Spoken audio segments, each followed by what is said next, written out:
right. I think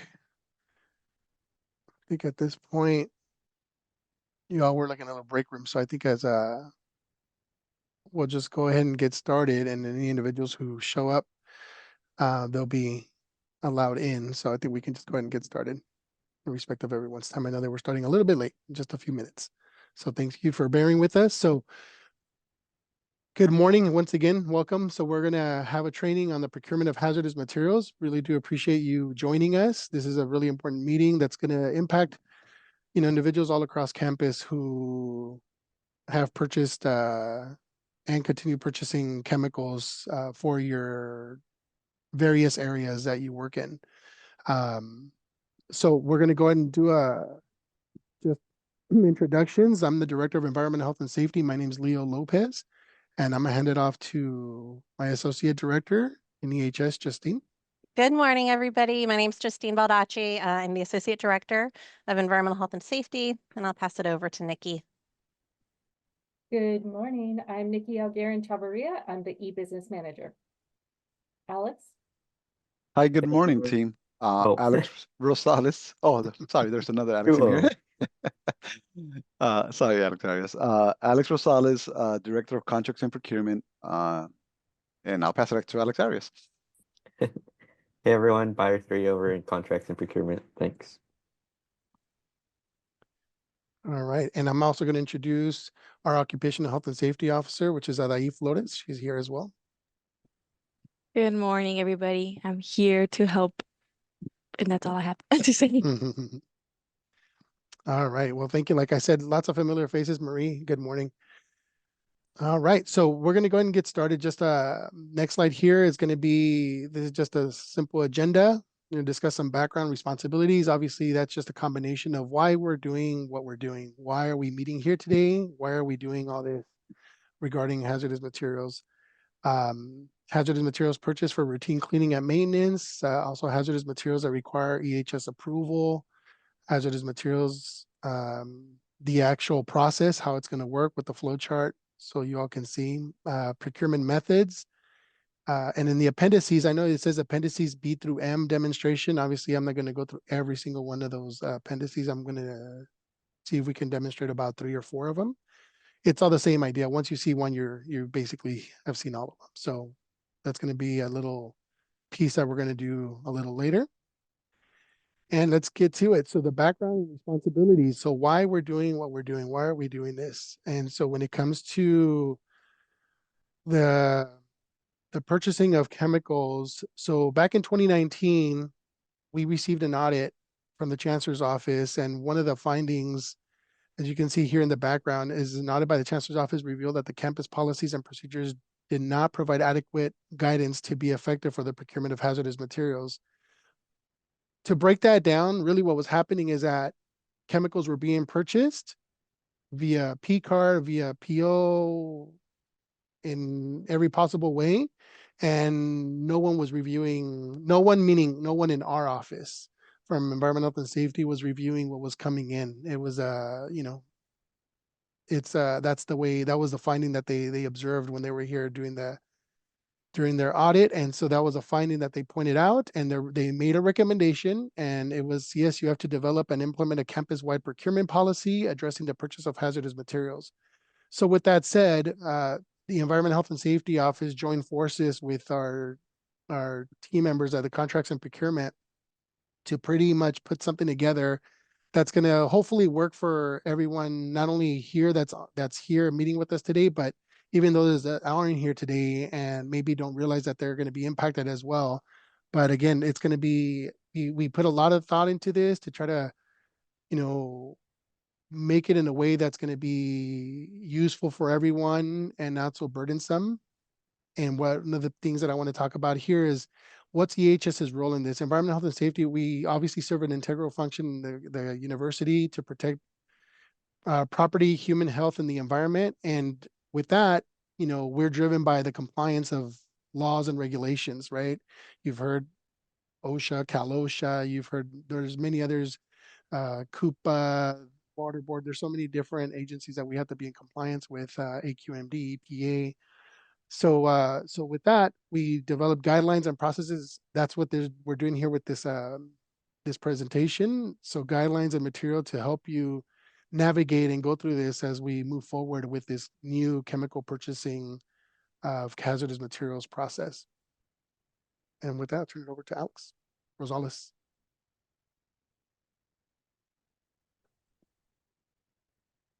Hi, yes, thank you, Leo. So again, in conjunction with EH&S in e-business, Nikki has been instrumental in helping us put together the PCAR policies and procedures for this. It is our goal today to go through some of the materials and some of the practices that we feel would be instrumental and helpful to the team here attending this training, as well as helping us comply with our policies and procedures. We'll, continue as the slides go through, I guess address some of the concerns you might have with regards to P-card purchases versus requisition purchases. Please keep in mind that the methodologies that we'll be discussing is to ensure that one, we are complying with policy, to get you the best, sustainable methodology of you procuring your chemicals. I think that with Leo and team in charge of this, we've come up with a process that should be streamlined and supportive of your demands on the campus. So with that, I appreciate your time, and hopefully we'll be able to present that process, and we're here to answer any questions you might have as well. Thank you, Leo. Perfect. Thank you, Alex. And mind you, the scope of why we're doing this it goes far beyond these 3 bullet points that I have for EHS and what contracts and procurement has, right? This is just a quick summary. But overall, it's, again, the underlying factor, and we can go so many different ways with that, is it's again, protecting human health, property, and the environment, right? That we want to make sure that it's not just to fulfill this requirement from the chancellor's office, but in reality, when you break it all down, yeah, it's important for us to know what's coming to the campus, because there's, as some of you know who are researchers that are on this call, some of you have chemicals that a little crystal that's forming on the cap, you twist that cap and it's lights out, right? And that there's things that you twist the cap and you inhale it and it's fatal upon inhalation, so that's the stuff we're kind of dealing with. So it's a very important for us to look at it deeper than what you see here pointed out, okay? So let's talk about this first set of chemicals here. So there are routine cleaning and maintenance chemicals, right? So that many of you here who are on this call will obviously be impacted by this section here, because you're gonna, there's areas that you need to manage, you need to make sure things are cleaned, taken care of, and we understand that, right? So because of that, there are chemicals that we have list of for different areas around campus, and they include, here's just a few examples that are very obvious and common around campus. So we have custodial cleaning products, landscaping products, obviously the various trades. I mentioned here auto shop, paint shop.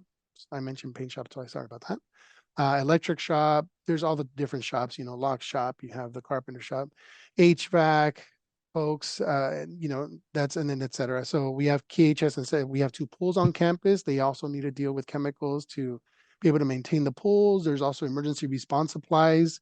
That really falls in our arena here when we ourselves having to buy certain chemicals to be able to address certain things that we have to do here to respond to certain situations here on campus.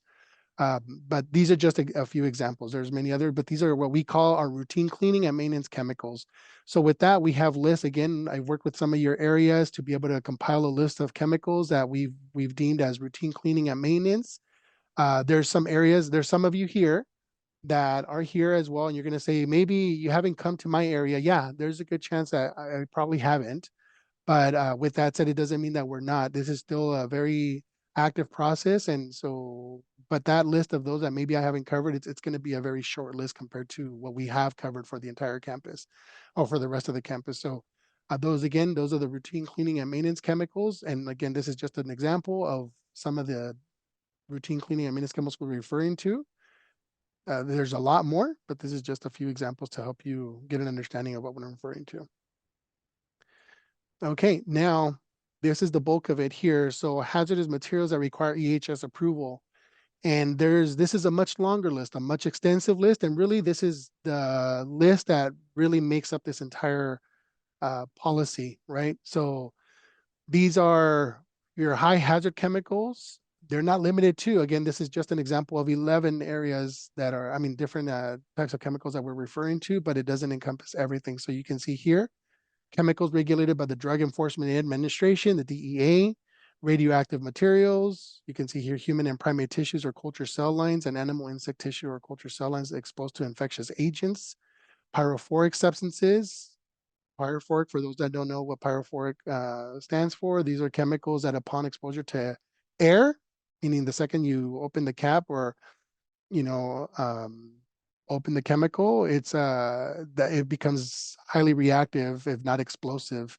And that's what a pyrophoric substance is. There's water reactive substances. It's in the definitions in the name. It reacts with water. Highly hazardous chemicals, toxic and reactive chemicals, and obviously this is that's a much longer list. Chemicals regulated by the Department of Homeland Security, explosives, peroxide forming chemicals. That's the example I gave earlier about crystals forming underneath a cap, and the second you twist that cap, you just that was basically the ignition. You just ignited the chemical. That's if the crystals are forming underneath the cap. Again, that's just an example. Peroxide forming chemicals, compressed gases and highly toxic gases. And the other one is not necessarily a chemical. These are chemicals purchased in excess of 30 gallons. So if you're ordering, when we would see something like this is when you're ordering like a 30-gallon drum of a material, things like that. So that's what that is. So it's not a specific chemical, it's volume in this case. Okay, so again, this is what makes up this entire policy here. And again, this is they're not limited to just this list. This can always grow depending on what we see as we move on. And how does this list develop? Because of the different resources, different sources that are out there. And at the same time, we have a chemical inventory of various, many thousands of chemicals that we have on campus. And this is just some of the information that we have on those chemicals. Who can purchase, who, you know, when it comes to these chemicals, who's authorized to make these purchases? So the Environmental Health and Safety Office, we put together an approval process where we can really limit who can purchase these chemicals, because for obvious reasons, we don't just want anyone and everyone having the authority to go ahead and purchase pyrophoric chemicals, chemicals that what we call precursor chemicals, where you buy these chemicals and you get enough of it and you can make drugs and other illegal substances, peroxide former. So again, that's where this list comes together. I mean, this form together. So it's an approval process for what we call chemical purchasers. And so these are authorized individuals who will be allowed to make the purchase for these substances. And this is an example of the form. This is how it would look. That first section that you see here, the top section, the chemical purchase name, chemical purchaser college division, purchaser department, CWID, phone, email. Why that information? Because as we'll get into it to the latter part of the training, which is coming up, at that point, we need this information to be able to input or into the person into our software. So that way it gives you the ability to go ahead and make those purchases, because we are using a software to track these purchases. And so we're using this is a form, this is the information that we need to get you into the system. Okay, the second part, the bottom part there, by signing below, that's obviously we want the appropriate administrator to sign off that the person above there, that's the chemical purchaser name, that they are authorizing that individual to be a chemical purchaser. And so that's what the bottom part is there. And so we would be tracking that through Environmental Health and Safety. So we see who the authorized individuals are. And we also help track when we see more than one, more than two, more than three. We start wondering, if your office has 10 people, why do we need 10 authorized purchasers? So we can start, and there might be a reason for that. It's not to say that that's not possible, but again, it gives us an ability to understand which college, which area is asking for these, this access. Okay. So at this point, what I just mentioned here, how it works, we're gonna show you now how the process begins when you're a chemical purchaser and the steps that it takes that you would take to be able to go ahead and start this process. So with that, I'm gonna turn it over to Justine Baldacci. Thank you. So once you've been added as a chemical purchaser, you can go to our website, ehs.fullerton.edu, and up at the top of our website in the header bar, you see chemical purchase request. If you click on that link, it will take you to a user guide. Go ahead and proceed with step-by-step instructions. Here at the top, you can see that link for CyberTrack. That's the software that we're using. So if you click on that link, it will take you to the campus login where you will log in with your campus credentials. And Leo, you can go ahead and stop sharing and let me share my screen. So once you log in, everybody see my page of CyberTrack here? Okay, it'll take you to this website. Here you will see past orders which have been submitted. If you want to submit a new request, you'll click on this link here to add a chemical purchase request. Some of these fields will be auto-populated, so we ask for your name, your department, your email, and your phone number. Then it will ask for your end user name. If you're purchasing on behalf of somebody else, like you're purchasing on behalf of a PI, you'll select their name. If you're purchasing for yourself, you'll select your name. So let's say I'm purchasing something for Pearl Bolter. Then it will ask for end user building. This is where the materials will be used or stored. So you can click on the lookup button here on the right, and it will take you to a page with every single campus building and room listed. You can narrow it down by entering the building name in the search field here. So say I'm looking for something in Dan Black Hall, room 145. You'll click on this little arrow here to select that. Now, if you can't find your building or room number there, you can type it in here in the other room field. Next, it'll ask for your reason for purchase. Is this lab use, research, equipment, or something else? If you're selecting other, you can add that in the comment section below. So let's say we're doing research, and then we ask, how is the material going to be stored? If you have the material stored in a cabinet, like a corrosive cabinet, a flammable cabinet, please provide that information here, as it will be very useful in our review. So for this, I'm going to store it in a flammable cabinet. And next, you're going to select your chemicals. You can click on the search button right here, and it will take you to a list of our chemical inventory. You can put your term here to help narrow it down and select the material that you're purchasing. If you don't see it on this list, select this Not in List button up here. So let's say we're going to purchase acetone. It will ask for the physical state, solid state, liquid state, and then how much are you purchasing? So say I'm going to purchase 10 5-gallon containers. So I'll enter 10 containers, the volume is 5, the units is gallon. If you know the purity or grade, you can enter it here, but it's not required. And then who are you purchasing from? So say I'm going to purchase from Fisher. Now say I have a product that isn't in this list. I searched and I couldn't find it. So you're going to select the Not in List link right here. And then it will ask if it's a solid, liquid, or gas. It will fill this in as Not in List. You'll still enter the contents. How much are you purchasing? So say I'm going to purchase 10 5-gallon containers from Fisher.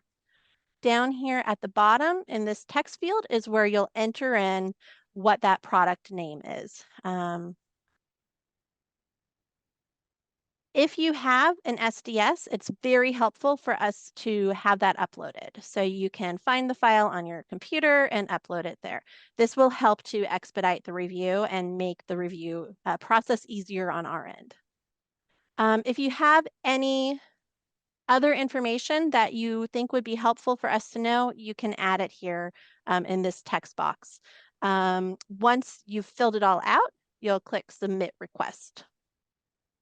And then you'll get this confirmation that the form was submitted and saved. And then if you scroll down here, you can go back to your home and you'll see that I have a new request that is pending. On this table here, you'll see the date when the product was requested, and you'll see your request ID number. This is useful. You're going to need to provide it to contracts and procurement later on. Now, say you're going to purchase something again. So here, yesterday, I put in a request for acetone, and I'm going to buy more of it. I need more of that.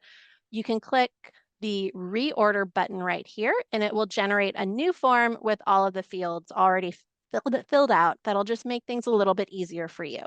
If you need to, you can edit any of these fields. So last time I requested 2, but now I'm purchasing 3, and you can submit your request that way. Our intent with the reorder button is just to make things a little bit easier for you, so you don't have to enter in all that data again. And that is all I have. So Leo, I'll hand it back to you. Sorry about that. So as I was saying, the list on the 1 through 11, that's the same list. Nothing's changed. It's the same list that I shared with you all. Now, the only difference is that now this slide has a flow chart associated with this. So the flow chart makes it a little easier to see. And then, so what we're going to talk about is the flow chart. So it starts at the very top. Chemical user, which is the PI, determines need to purchase hazardous chemical. Okay, is a chemical a high hazard chemical? The 1 through 11 is the same list, just in expanded form, the same list that's on the left. That's what's in this little orange block. And then if it's not, it doesn't fall under any of these categories, that's where the green no comes in. It goes all the way down. That's basically authorizing you to go ahead and proceed.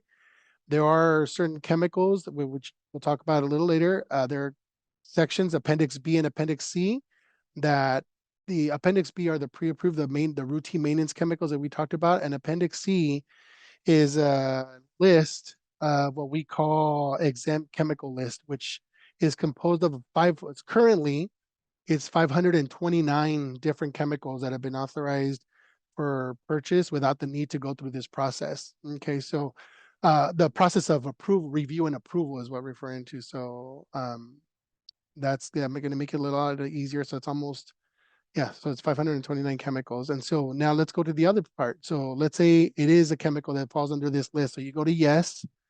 Now the chemical purchaser completes the chemical purchase request form, which is exactly what Justine just went over. And then from there, EHS contacts the chemical user to evaluate any safety measures. That's only if necessary. It's not going to be something that we're going to have to do each and every time. There are many areas around campus. I've been here on this campus for many years, and I have a lot of experience in a lot of these different areas, especially the labs and around campus. And so it's not to say that things don't change, but again, if we have to evaluate something, we need to ask a question. We have a question about something. That's where this piece comes in. So if EHS does not approve the purchase and then we notify the chemical user. That's the red block that you see here, and it goes all the way to the top. Once that's you go to the very top, it says user reevaluates safety measures and determines necessary controls, and then it goes through the process again. Okay, and that's why it's very critical, like Justine mentioned when she was doing the live demonstration, where if there's any additional information that you can provide to make this process a little easier on our part, that would be very helpful, because that includes, like, do you have a chemical fume hood? You're working with a certain substance, but do you even have a flam cabinet because it is flammable? Different things. We can go on and on, but those are the type of things that we're looking for. But let's say success, everything's good. EHS approves the purchase. When Justine was speaking, she mentioned an ID number. Once we submit and approve, automatically the chemical purchaser will get that ID number. And that's the ID number that contracts and procurement team will be asking for to be able to process your purchase. Okay, and this is just I know it's a quick snapshot, the little flow chart that we have here, but this is really from an aerial view, this is really the process and the way it's going to work. Okay, and it's not to say that this is the one and only way, but for now, we're looking at this, that there's possibility for improvements. We're always open to that. And if we can make it easier, again, you're the end user, and anything that we can possibly do to make it easier for you, we are going to be definitely entertaining that idea. So bear with us, but I think that for now, this is definitely going to be something that we're going to work off, and we feel like it's going to work. Okay, so then from there, I will hand it off to Nikki. All right, so the procurement methods in regards to the P card.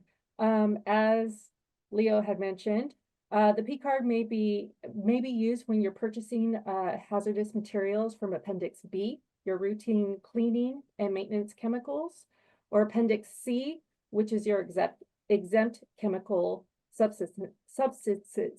The other restrictions to this is the quantity or volume, which means anything over 30 gallons or more would probably go on a different payment method. So really, it's chemicals less than 30 gallons. And then chemicals that are, the chemicals must be delivered to the designated shipping and receiving areas. So if you're anticipating your chemicals to be delivered specifically at a specific location on campus, we'll have to review and assess that component. Next slide. So when you're purchasing using the P card, you're going to first identify your chemical, right, and ensure that it is on Appendix B and C. If it is on there, then you'll proceed with placing the order with the vendor. Again, as long as it's less than 30 gallons and it is being delivered to a shipping and receiving location on campus, a designated shipping and receiving location on campus, you can proceed with that order. And then once you have placed that order using your P card, you'll reconcile within Concur. Next slide. Alex, I'll pass it on to you. Thank you, Nikki. So aside from what Nikki just mentioned, you know, the other purchasing methodology or process for us is the requisition. We are looking for H&S approval on the requisition, and that'll be for chemicals found in Appendix D through M, which include but are not limited to the control substance, precursor chemicals, radioactive material, any compressed or high toxic gases, and explosives. With regards to gases, we're being careful about insurance requirements from the proposed vendors that will be supplying these. So additional factors that could compel you to use a requisition versus a P card, as Nikki mentioned, is any chemical in excess of 30 gallons in a single order. The chemical purchase delivered on site. That goes back to, again, making sure that we have the right insurance coverage, not just general liability, but also vehicle and workman's comp and other requirements needed on our side of the house. Next, please. So this is, again, an area view of what the requisition or purchase order or PO process should look like. So your first step is to identify the chemical. If it's a hazardous material listed under Appendix D through M, then we're going to be looking for that bricks or ID number that Justine and Leo made reference to. So the purchasing staff will log on to the Cyber track to access, and complete or view any requests or to match any identifying number that you reference on your requisition. So we're looking for that particular hazardous material. And again, mainly we're looking to ensure that you've received EH&S review and approval. As Leo mentioned, we don't want any Breaking Bad situations happening where you're creating your own good stuff out there. Once you have that, and again, the buyers, will have access to all the approved and or pending items on the Cyber track login page. Once you have that and you've submitted that form, please enter your requisition. Include the following information on the requisition, please. We need a vendor quote, a valid vendor quote within 30 days, of expiration. We'll be looking for your EH&S authorization. If possible, if you could include your certificate of insurance. I know a lot of the times we get that on your behalf, but if you are able to talk to the sales rep or to the vendor that's giving you a quote, if you request it ahead of time, it'll only expedite the processing of your requisition. And again, that COI or certificate of insurance is needed for any services being performed on campus. Then the requisition will be approved and a PO will be issued by the purchasing staff and will be sent to the vendor. I want you to rest assured that purchasing is on high alert for your chemical requests and purchases. As you probably see on the call, we've enhanced our staffing levels here in the procurement departments. So we have, a plethora of buyers who are knowledgeable and have been burst, or will be even more burst with this particular training and process that we have. So please give us a chance to, react to your requisitions, and any informative information that you could attach to that requisition, as I mentioned earlier, would only expedite your request. But again, it helps us being compliant, it helps us protect the university, and it helps us mitigate risk with regards to vendors that are coming on campus, and ensuring that they have been properly vetted and insurance have been gathered for them. So once the PO is issued to your vendor, you'll receive the invoice. We ask that you please review and approve the invoice and then submit them to accounts payable for payment. A lot of the times, we could establish blanket service orders on your behalf. So now that the new fiscal year is coming, I think after May 12th, you could submit new requisitions to establish blanket service orders. I encourage you to identify some potential vendors that we could potentially establish anywhere from $10,000 to $50,000 worth of blanket services for you guys. A lot of these could be covered for your gas needs or deliveries. If you could, jump ahead of the curve and get those requisitions going, we could ensure that you have established services, and that we've done our due diligence in vetting these vendors to ensure that they give you prompt delivery and service to your labs or, classroom needs. Next, please. We also have the CSU Buy Marketplace. This is a good, segue for me to say, get familiar with the CSU Buy. There are changes that are coming to the purchasing, SKU, or the way we procure things, that will be kind of mirroring what the CSU Buy Marketplace look like. So the CSU Marketplace is an online, basically punch-out catalog where CSU campuses go to shop for goods and services, and they are at negotiated prices. A lot of the vendors you see here to the right, Thomas Scientific, Fisher Scientific, and others, are using state pre-negotiated contract pricing. So whenever you're accessing the CSU Buy Marketplace, you could rest assured that you're going to be getting pre-negotiated rates. Some of them equate from 17 to 29%, discount. The good thing about the marketplace is that you could use the P card with this. So I'm hoping that when you're using the P card, are for the chemicals that Leo mentioned in the beginning, that are the pre-approved and are in the other appendices, aside from D through M. Many of the vendors here are already in use, so you could access and use their catalogs as well. You could also compare pricing across multiple vendors utilizing the catalog pricing. The good thing about using the marketplace is you could view and keep track of your orders once placed there. On the bottom here, you see that if you have not accessed the CSU Buy Marketplace, you could do so by just logging into the CSU Buy. I believe we're going to be sharing this presentation, and there's a hyperlink to that. And the good thing about that is that it is recognized with a dual identification. So it's single sign-on credentials. So basically your campus ID and password will get you access to that. If you're a cardholder, you could email eBusiness requesting your CSU Buy role to be changed to a requester. So what that means is when you first register, you are all recognized as shoppers.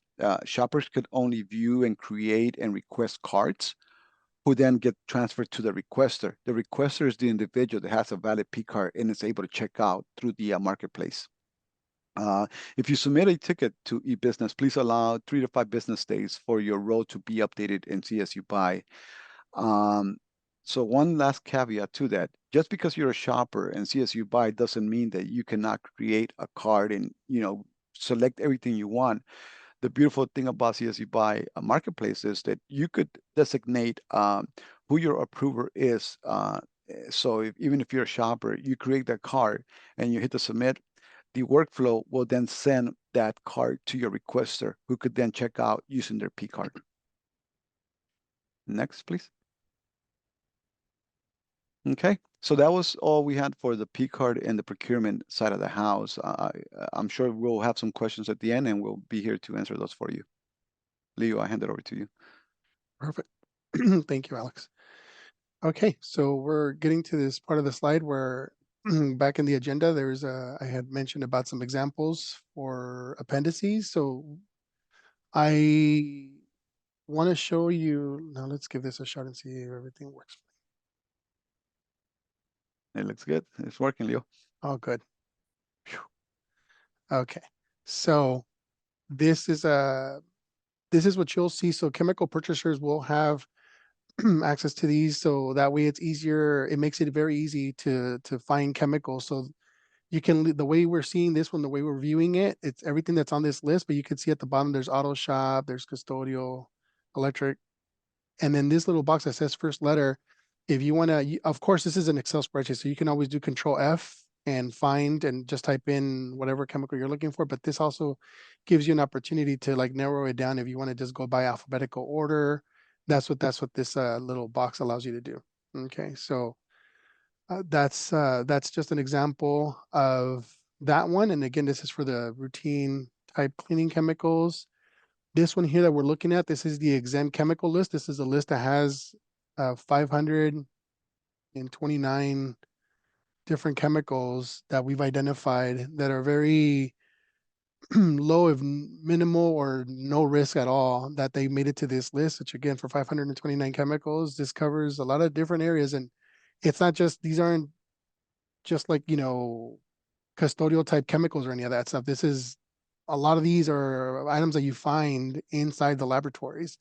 So that's some level of good news right there too. Again, it's a very extensive list, and very likely that many of these are, if you're a researcher and you're joining us today, there's a very good chance that you have some of these things on this list in your lab. So it's nice to know that this is one of those exempted chemical substances list that says Appendix C that you could use. Okay. So an example of, let's go to the radioactive materials. Again, like I mentioned at the very beginning, once you see one, you've seen them all.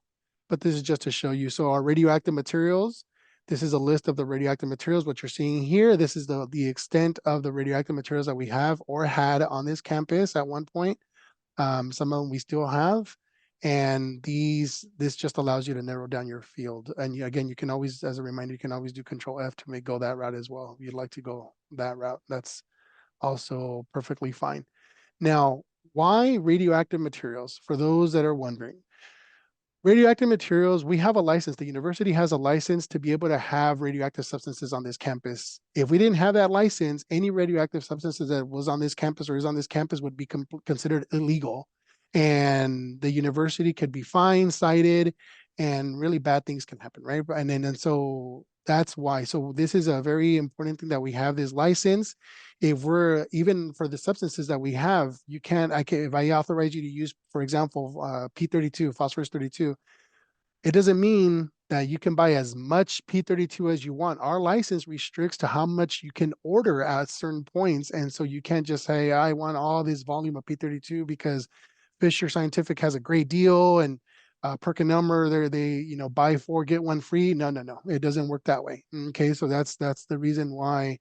I think I just want to share that with you so you understand that there's a means to this, on the back end as well, that we have to be mindful of. And then that's not just for radioactive materials, but there's other substances, for example, controlled substances, many other substances that are on that list, that the state chemicals, that the DTSE, anything, the DEA, that they want to know how much you have on site. And when you're getting rid of it, that chemical, for example, if it's a precursor chemical or one of those controlled substances, now we can't just treat that as your typical waste where you could just throw it in a trash can and somebody will deal with it, or, oh, let me just copy 32 and let me just throw it with the rest of the solid waste like everything else. No. If it's a controlled substances, there's a whole process for getting rid of that chemical that's now empty, or let's say it's not empty, but you just no longer need it. There's a whole process, paperwork, and everything that accompanies that as well. So that there's some restrictions that we have to follow. And we do have a DA license, again, that we have to, with there's certain restrictions that we have to abide by. Otherwise, there's the enforcement piece comes in, and not enforcement from EHS to you, enforcement from the DEA to us, and so that's where we can run into some of these issues. So think it's important for you all to kind of understand it from our end and as well when it comes to some of these types of chemicals. I'm just gonna, I already have it here, so I'll just share it. This is the list, the long list of DEA controlled substances. Again, you notice how they all look the same. So once I showed you one, they all look the same. You can again do Control F, or you can use this to help make it easier. Mary, I know you're here, Mary Flores. Dr. Capitopola comes to you and they want a certain substance. You can say, oh, it starts with G, and you can do that. Or you can do a Control F and find it there. And that's another way of finding these chemicals. Okay.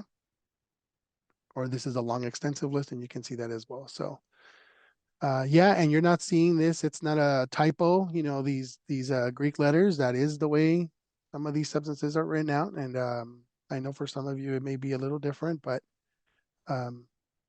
again, this is just the way these things they go. And this is a very extensive list. And this isn't my list. This is literally from the DEA.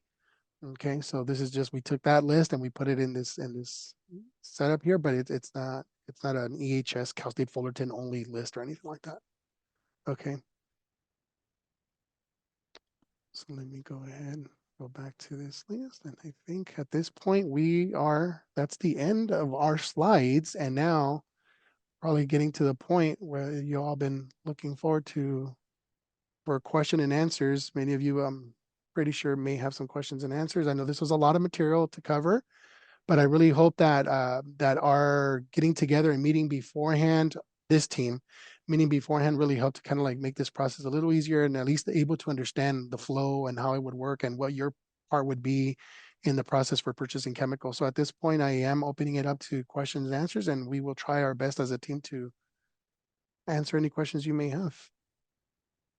So, yeah, I'll go. I have a question. So we have to do EH&S approval, then get a quote, then get a PO and certificate of insurance before we can order. If it's on which list is on, if it's not one of the approved chemicals, correct? I'm sorry, Nick. I was distracted by this thumbs up bubble that appeared next to your head, and that Oh, distracted me. I don't know if everybody saw about that. I've never seen that. Sorry. So that I was distracted. I apologize.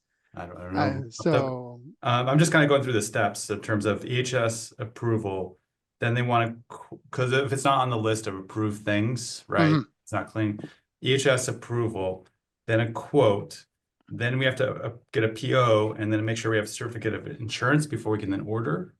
Oh, okay. So I think Alex, I think you might jump in here. I think what the way I'm understanding it, Nick, you're asking the steps for like a PO, like a requisition process, because now you're talking insurance, you're talking this.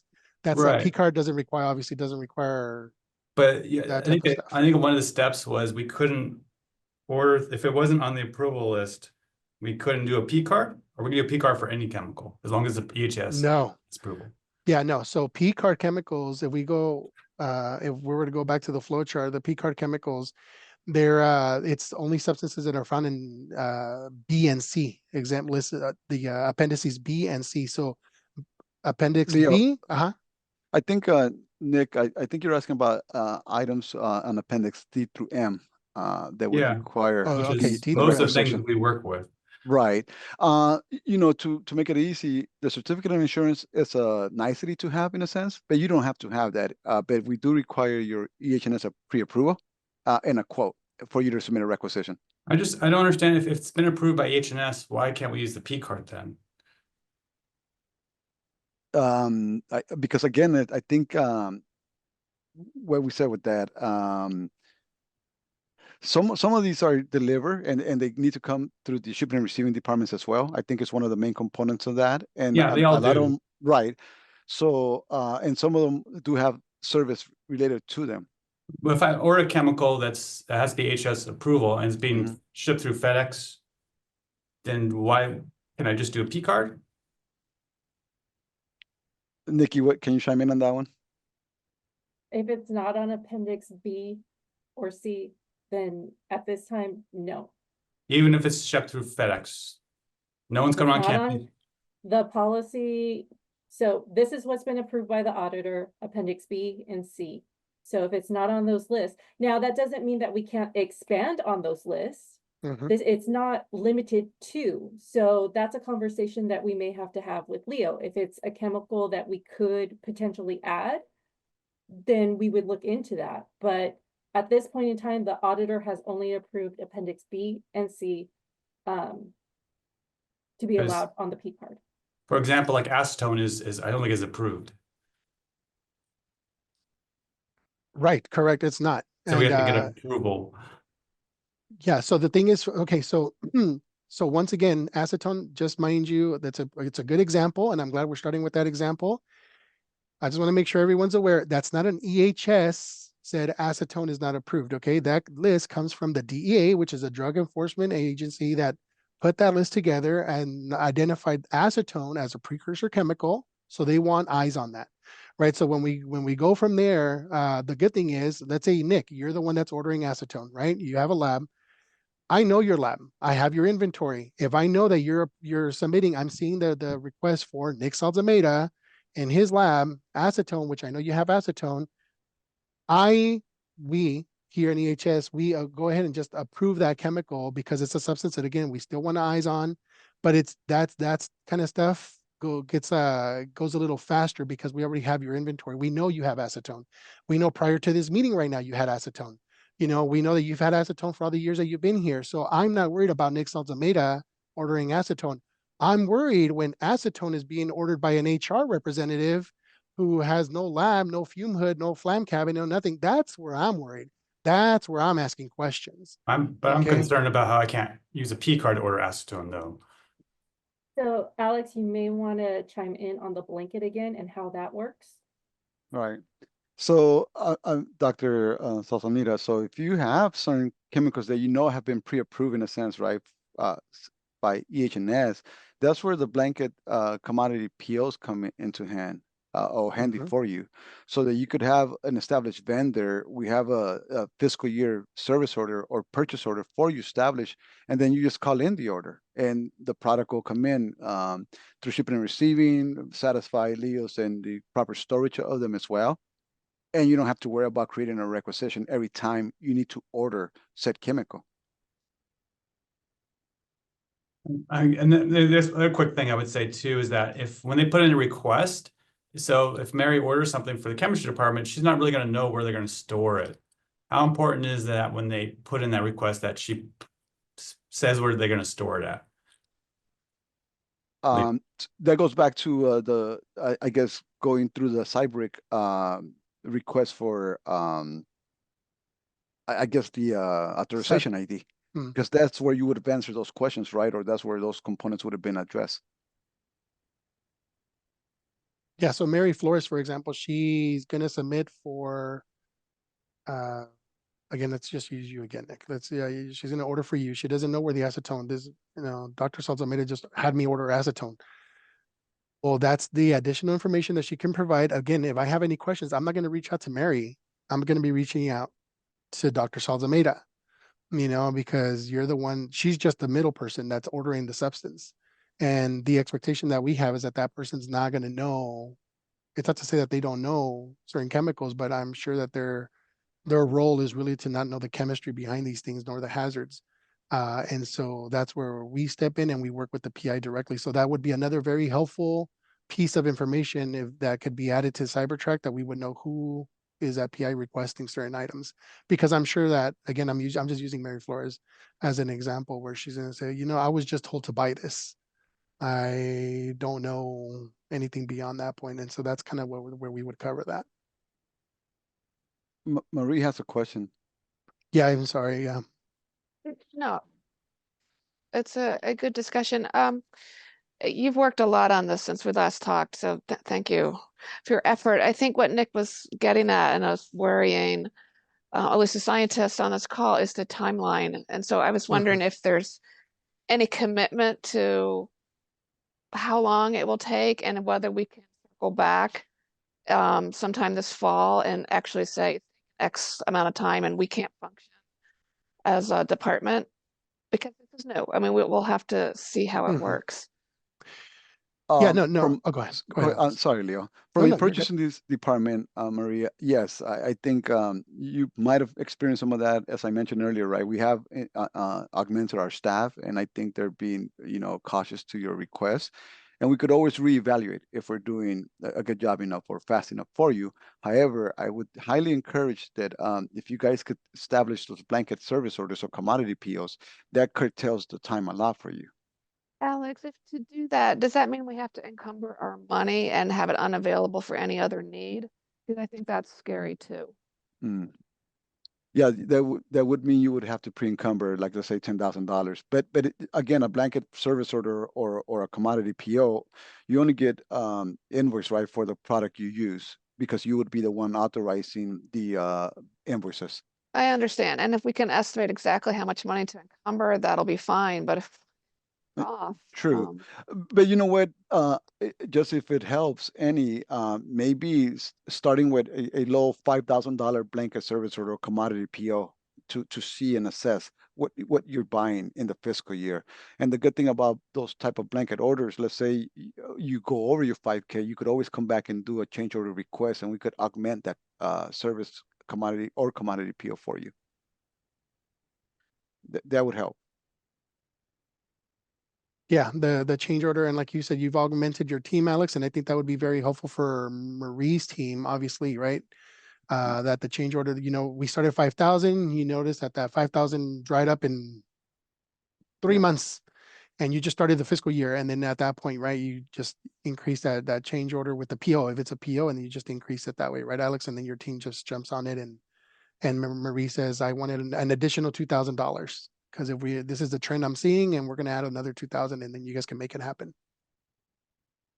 And like I said, for the sciences, which is really, let's just call it for what it is. The sciences obviously have a lot of these hazardous materials, and then but the nice thing is, Marie, that we have your inventories, and so that process is going to make it a lot easier. I don't think it's going to be too bad, no matter how demanding it is on our end, because again, we're familiar with the labs. We know the substances that you currently have, like in Nick's example about acetone, like we know prior to today, you have these substances, and tomorrow everything changes, just a hypothetical. And then, but at the same time, that's where I and my team can help with the expediting some of these requests, because again, we know that you have, and not just NSM, there's engineering, there's VA, things like that, where there's already engineering controls in place where we know that your area can handle certain substances and stuff. So those are the ones that can be,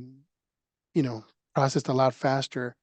And I will stop talking because I see that there's Olivia Benson and possibly someone else that has their hand raised.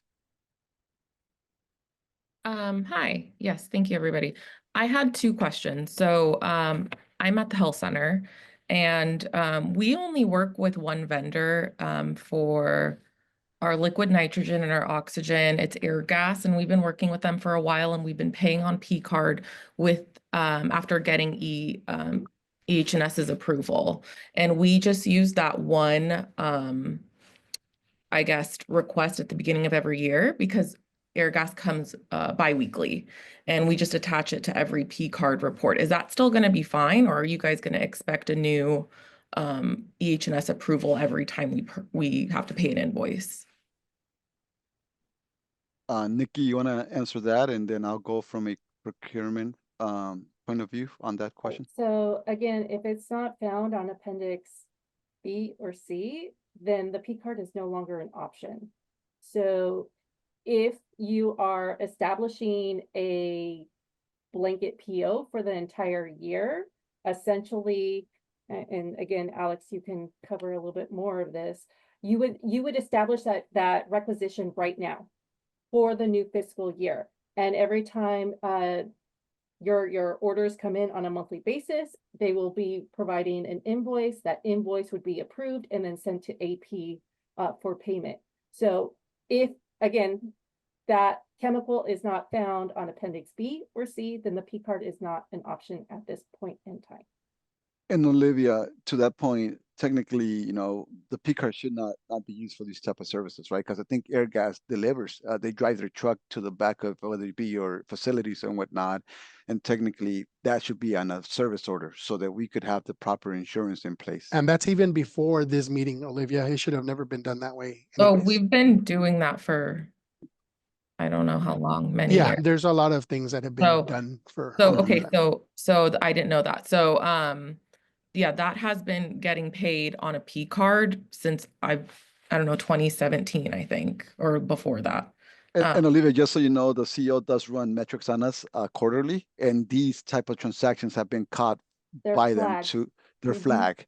And Mhm. now that the auditor has approved this policy, now we're going to be holding, you know, to that standard so that we could be in compliance, not only with our internal auditor, but also the CEO's findings.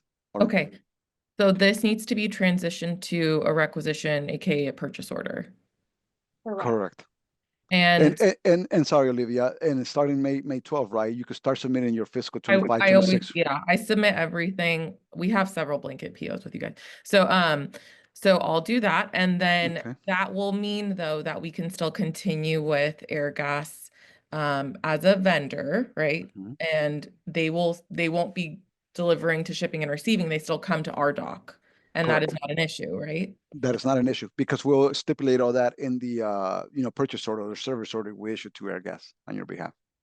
Okay, even though it's very small amount, it's like under $2,000, it would be as a, Yeah, it's better just because again we keep track of their insurance requirements.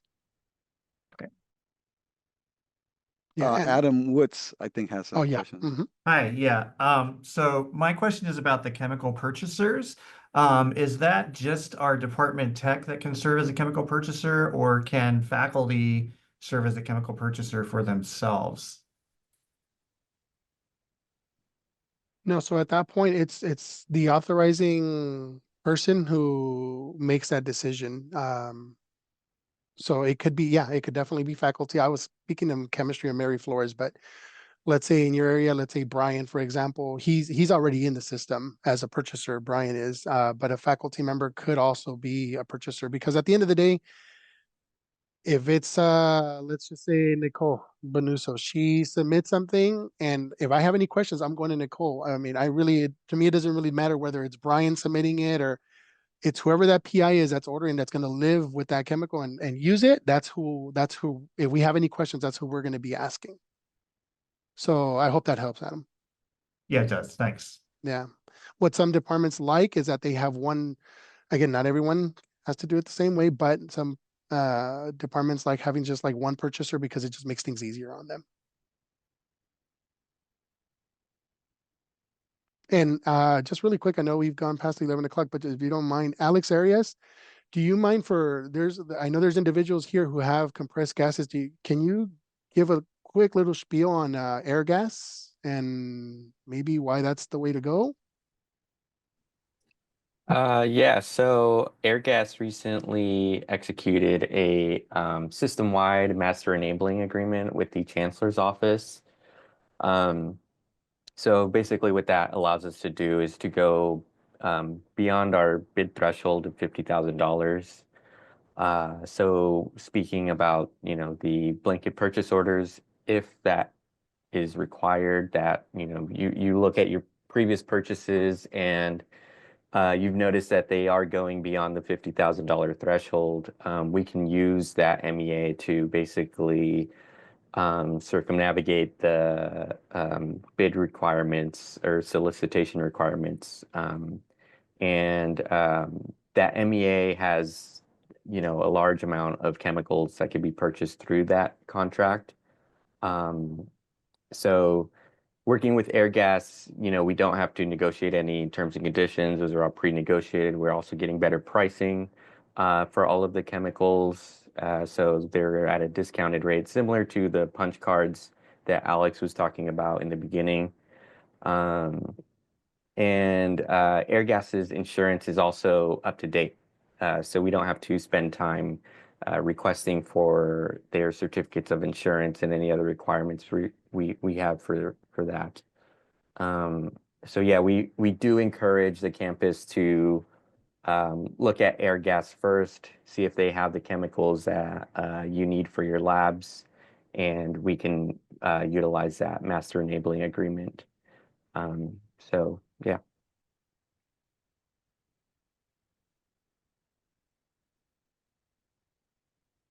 Leo, I know we've gone past, right? But I did want to address Dr. Sasamida's question about, if a chemical on D through M, appendixes D through M, has been Mhm. pre-approved for you. As Nikki mentioned earlier, right? Maybe those are things that we could take into consideration and then move them over to the pre-approved chemicals for PCAR candidacy, right? Obviously having some contingency and caveats to that, right? I think even if they're in that list, but if they're in excess of 30 gallons and whatnot, they still need to go through a purchase order. But I just want to say that it's malleable, and we could potentially add some of those chemicals to make it easier for the departments out there. Yeah, definitely malleable. One of the things that we currently are facing is that if we approve, let's say, let's go back to acetone. If we put acetone on the pre-approved list, it's approved for the entire campus, right? And that's the little caveat that we're facing right now, the little hurdle. And it's not to say that we can't get past that, but it is definitely malleable. Let's go back to that, Alex. And so we understand that. And speaking in prior meetings with Marie and Dr. and Nick, where that's something that we would definitely like to move forward with. And I like how you use that word. This process is definitely malleable, and everything that was discussed today, any questions, anything that was brought up, all of this, I'm taking all of that into consideration and improving our processes and stuff like that. We're just getting started, but I'm really hopeful that we will, iron things out, and it'll make it a little easier on the end users. Nick, I see that you raised your hand. Yeah, because I'm really concerned with the time frame in terms of how long does it take it to get EHS approval, and then to get the quotes and all these things, the time frame of things. So in terms of, I guess you can speak with how long would EHS approval take? A day? No, that process it's a day? 3-day business days, 3 business days, up Three- to 3 business days. To get an EHS approval. Right. So so my team hasn't been augmented, right? So at this point, there's 2 individuals in this office that are going to be reviewing these chemicals. So, and so mind you, I don't have a full-time person that's just looking at chemical purchases. If I did, I can tell you 24 hours, but that's not the case. And so to be realistic, we say right now we're standing by up to 3 business days, because when that comes in, when your request comes in, who's to say that I'm not dealing with the flood in the library and I have 4 levels flooding and I'm helping running the whole thing. And, that's the kind of stuff that we deal with on a day-to-day. So at this point, we feel that 3 business days, I think 3 business days is very doable. And I think on the end users, I'm not going to speak for the end user. I don't know if you need something tomorrow, but I think when the time comes, if that's something that we can discuss, we can definitely look into expediting whatever things need to be expedited like that. And then on the PO side, how many days to get a PO, Alex? We're averaging right now, I think, anywhere from 5 to 7 days to get a PO. And we're striving to try to keep that. And it makes it easier, again, if we have the set documents we mentioned earlier, if they could be uploaded to the requisition. And Sorry, go ahead. master agreements, does that reduce the time, or is it still about 5 to 7? Like a PO with air gas, is it still 5 to 7 days? Yeah, just because, again, just the master agreement just enables us to circumvent, as Alex mentioned, some of the bidding requirements. We know insurance is there, but we are coming into the busy season, right? And our requisitions are coming left and right at us. So what about a vendor that hasn't been vetted? Alex, I think that will increase it could potentially increase our time to 2 weeks, Dr. Sosomita, because they have to go through the vendor onboarding. And that's not outside of us. That's accounts payable, have to vet their 204 form and get them going. So the earlier you know of a vendor that's not in our system, the earlier you work with us, the faster we could get them onboarded, so that our timeline could stay within that 5 to 7 business day on processing your requisition.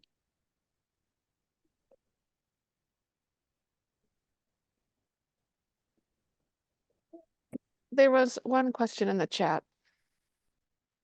No, yes, Laura Leo asked, where can I download this list? I Oh, guess so, of the the different appendices. substances, the appendices, yeah, all Mhm. that would be provided to the chemical purchasers. So that way you all have easy access to that list. And that's where that form comes in, right?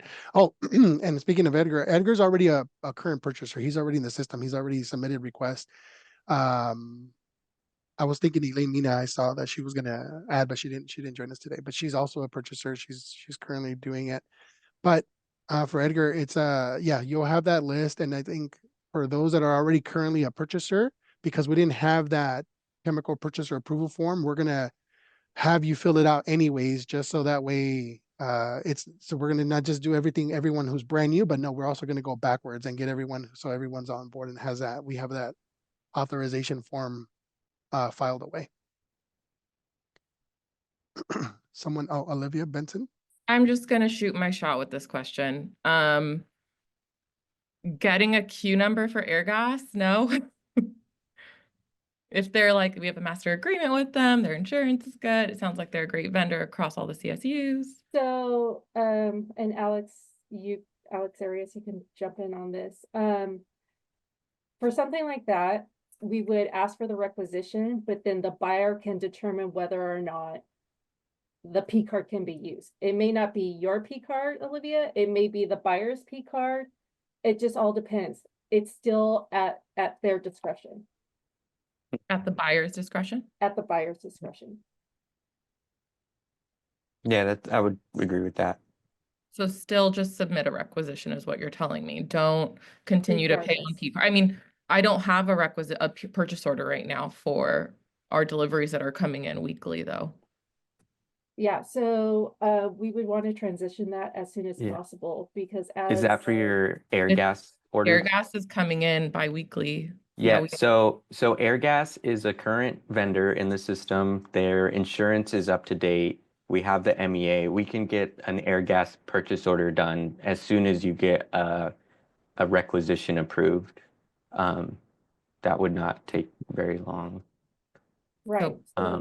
Yeah, so as long as you have, if you have any of those chemicals on the appendices, as long as you do have that EH&S approval, we have all the other documentation on file, so an air gas PO can be done pretty quickly.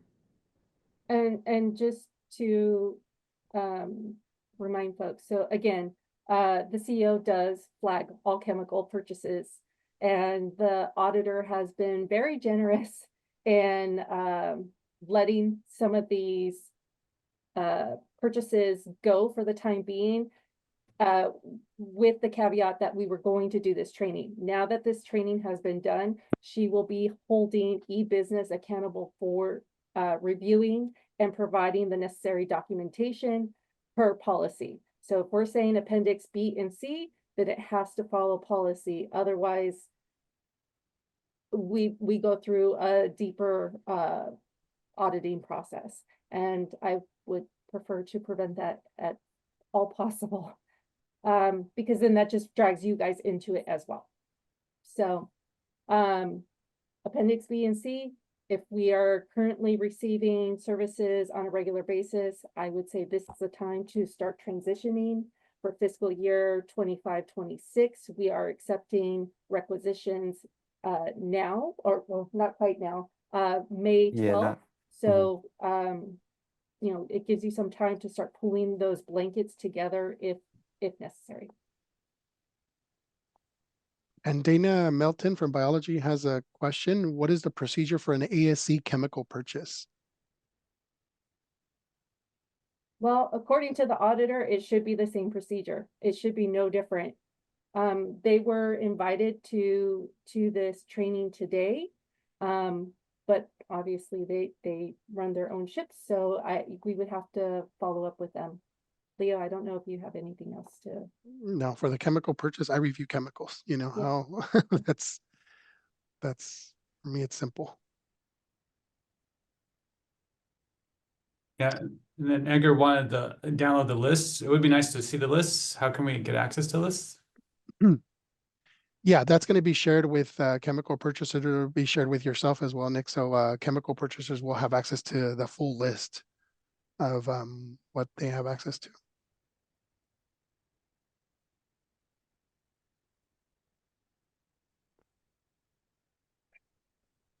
All right.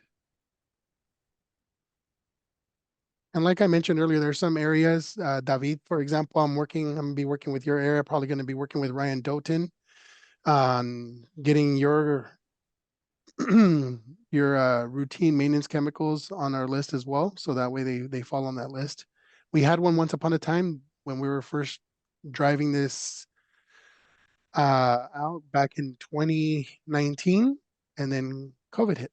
So some of our chemical purchasers are still purchasers from that time, and they've remained and stuff like that. So now it's like now we're really rolling it out the way we were trying to do back in 2019. So now we're just getting back on board.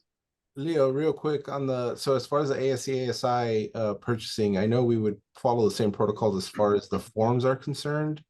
As far as P cards, we don't have P cards. We don't utilize P cards here at ASI. So it would just be the filling out of the forms and making sure that the chemical is listed on the actual list, correct?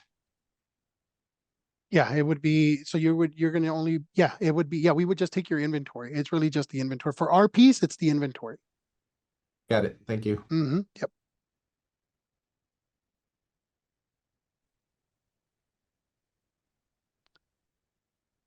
All right. And unless anyone has any other questions, and mind you, there's always, if you think of something afterwards, there's, our, let me share that piece. I mean, we took the time to put it together. Let me see. Hold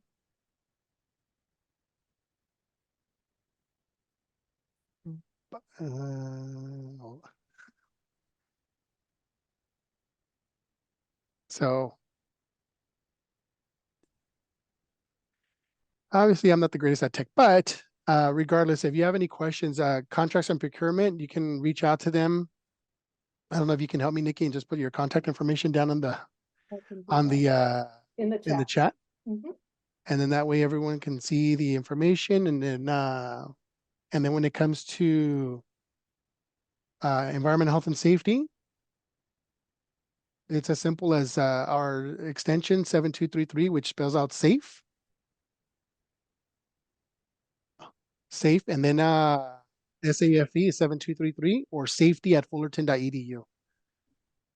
Okay, and I believe Justine's here and Nikki, they're helping me out by putting that on the screens for everyone in case you have any questions. And I'm sure questions will come up. I mean, this is a new process for us, so please bear with us. But even though it's a new process, I mean, we want to make sure that you get what you need. And so the questions that you asked Maria and everyone else, Nick, the timing, that's all important, of course, for you to do business. We understand that. We completely get it. And we will do everything we can on our end to make sure that you get what you need when you need it. So, and I just mentioned Maria and Nick, but I really, that goes out to everyone here. I'm speaking to everyone the same, that you guys have to do your functions. You have to do the work that you need to do, and we want to make sure that we don't stall that process. Okay, then we're very well aware of that. And with that said, I think that would be, I don't see any more hands raised, and we went over, and I'm glad that many of you stayed because it is an important topic. But at this point, I will just bid you all farewell and enjoy your weekend. And like I said, we are open. Contracts and procurement, environmental health and safety, we're open to questions, anything that you may think of later. When you take it back to your departments, if anybody has any questions, please feel free to send that over, and we will do our best to work with you and make this work for you, this process work for you as well. One last comment, this training is being recorded, so if you feel that somebody should view it, it should be online next week. We'll be happy to share that link if you like to share it with others. All right, have a good weekend. Thanks, everyone. Thank you for Thanks, your time. everybody. Thank you. Thank you. Bye-bye.